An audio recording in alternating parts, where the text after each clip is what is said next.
Ah, man, is it good to be back. I'm so glad I haven't been away for a long time. It's not like the entirety of May passed without us doing a video. Nah, that'd be crazy. You could say this video was coming in the nick of time. Is that really the best you could do? I'm trying, sis. Also, why are you even here? This is my video. Gotta make sure my little brother can readapt to making videos after being away for so long. But you were gone too. Quiet. Anyways, this review will be a return to live-action content. In the colorful light of the summer sun, I'll be watching good old black and white programs like The Twilight Zone. Plus, it's just good TV, like Star Trek. So, what if we just combined them and put Captain Kirk in the Twilight Zone? So, you'll be doing Nightmare at 20,000 Feet? Nope. I'll be doing one before that one that I still remember the ending of and love. And it's why I made that pun. So, let's take a look into the Twilight Zone and see just what happens when a person knows their predetermined future and how they cope with it in the episode Nick of Time. See, it did connect. That's lame. You're lame. I'm sorry. I didn't mean that. Our story begins with a young couple being towed to a mechanic's garage after their car has broken down and finding a way to pass the time in this little American city. And man, 70 cents for bacon, hot eggs, and or hotcakes? Prices were something else all the way back then. The episode was released in 1960. As they sit down at a diner, they come across a little gimmick box called the Mystic Seer. For just 1 penny, they can ask a yes or no question and be given their answer.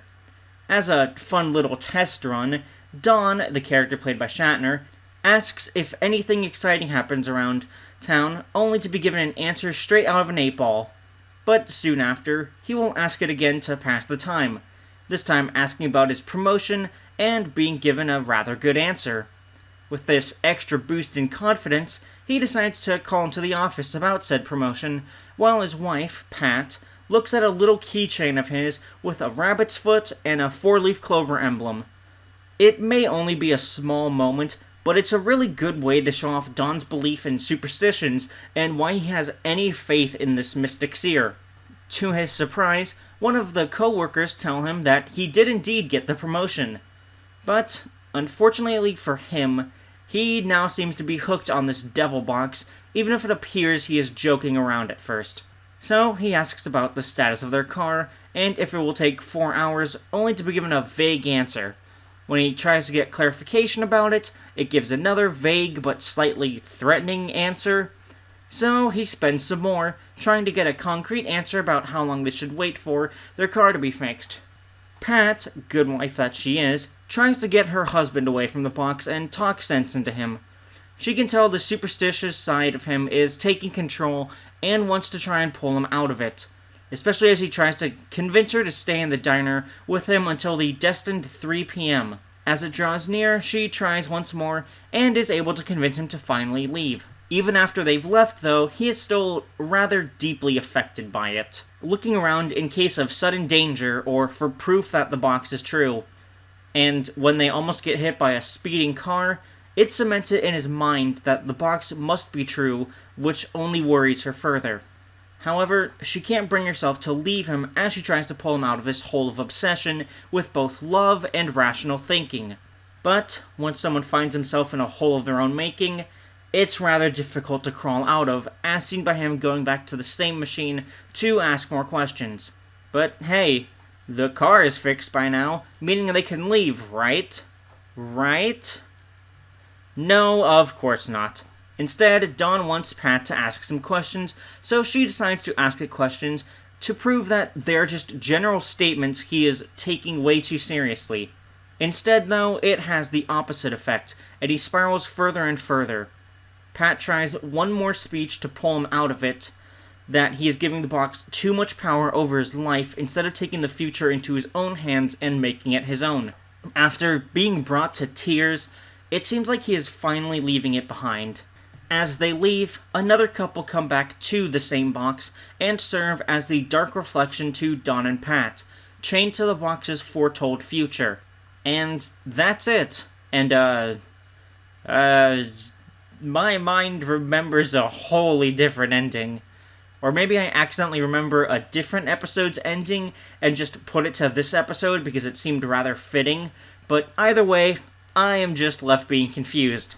However, I still like this episode.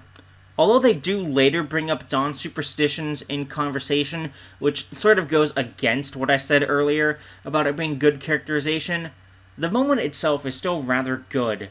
He gets rather defensive and sulky about the ordeal, even comparing himself to an alcoholic, which is another sign of his spiraling as he remains grounded in his beliefs, as he is also admitting the problem they are causing. And Shatner does a great job at portraying characters that spiral into madness. Pat, the wife, is also played rather well, a mix of loving and loyal, but not to her own detriment, like the foil wife in the end, who was most likely unable to pull her husband out and instead stuck things out to the bitter end, or potentially was also just as superstitious as her husband. She also isn't incredibly harsh to him. For quite a bit of it, she uses logic in an attempt to persuade him, and even play his game with the Mystic Seer to prove her point, even if it doesn't work. Her final attempt is a rather beautiful speech about the human spirit and that the machinations of fate can be broken through belief in one's own self. The foil couple is also a rather nice conclusion to show how bad things could have gotten, and makes the main couple escape that much sweeter. And lastly, the Mystic Seer box itself is a good design. It's simple enough to draw people in, while the devil head is to show the sinister nature beneath it. In a way, Pat was like a guardian angel against it. Does that mean I'm yours? Nope, you're the shoulder devil. As for this episode, even though I got hit with a Mandela effect, I love this episode. It's still a very enjoyable and straightforward episode with a nice little break in between the box questionnaires. I love the acting, I love the locations, and I love the ending that I misremembered. So, this episode will get a 10 out of 10. I do recommend you watch it at least once in your life, and I hope you all have a very good day or night and never end up stepping foot in the Twilight Zone. Bye-bye!